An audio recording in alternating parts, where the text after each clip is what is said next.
The decades-long fight of the women's suffrage movement may not seem like the right material for a musical, but the woman who single-handedly created Suffs says it was the ideal subject matter thanks to the way women fought for their right to vote.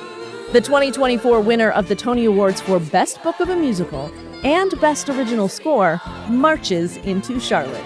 I cannot stop thinking about my conversation with Shaina Taub, the brilliant writer who created a story that turns sideways what you think you know.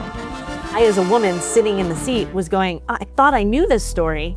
I don't know this story. We don't learn it. It's not, and maybe it's changed, but I grew up in the American public school system, and it didn't make it to me. And it needs to be there because I think it's inspiring. And I had no idea that American suffragists were the first citizens in this country to stand in protest in front of the White House gates, an image we now take for granted, to march down Pennsylvania Avenue for a political cause. They were the first. They really blazed a trail in activism, and the movement was so theatrical. They all wore white. They knew the power of pageantry, the literal song and dance to shape a narrative to get their message across. So I knew that it could really be alive on stage, but most of all, the women that I was reading about, these very real women who lived that I never learned about in school, they really reminded me of my friends and my mentors, of a group of stubborn, complicated, passionate, driven, loving, difficult, all the things, all the many things we are, women who find a sense of joy and play in taking on a really hard challenge. And a musical would actually be the perfect way to tell this story.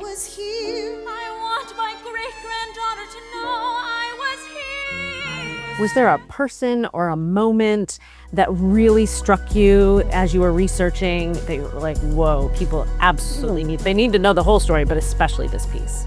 We could sit here all day, and I would love to, because there's so many, and there are many that I couldn't even make in the show. That was, I hope the show inspires 100 more suffrage musicals, because there's so many more stories than one show could tell. But the image, the first photograph that I had just by my piano for all these years really struck me. A photograph of the Suffs, on a cold January day in 1917, the everyday women, and then the White House looming behind them.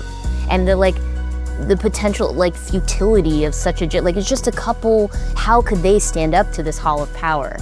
And yet, through that protest and the relentlessness of that protest and being arrested and imprisoned and going on hunger strikes and just holding the president's feet to the fire, they changed the Constitution. And it was just something about that image of the smallness of the women and the looming hall of power, and yet the strength and the resolve, and just that contrast really spoke to me. People can decide for themselves what they think, but I try to not preach or to not tell you how to feel.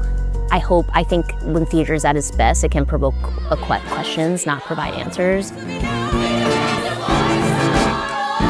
I chose the central dramatic conflict in the show, which is between the Suffs themselves. What was interesting to me was how could a group of people who had the same goal have different ideas of how to achieve it, and to include many different points of view in the narrative, to not provide an easy answer, but to provoke some questions. And also the flaws in some of these women are important to depict too, right? Because I think too often in sort of feminist narratives, it can be, a trope that a feminist character is strong and fearless and bold and kind of idealized. Right.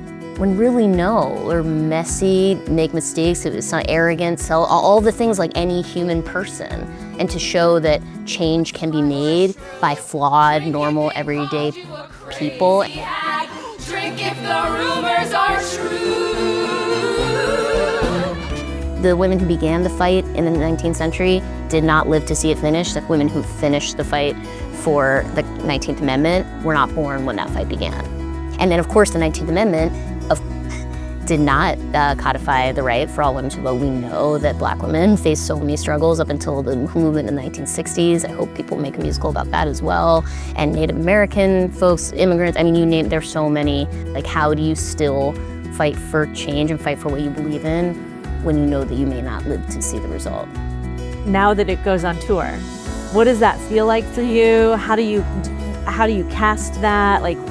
Tell me about that process and the people that Charlotte will see when the show comes to our city. I am so thrilled. We're just at the beginning of our casting process. I've been waiting for this moment. I'm so excited for future companies of actors to take on the show, both on our tour, eventually in schools and communities. That's always been my hope and dream for it, is that I tried to create a show with as many roles as possible for as many different kinds of people as possible.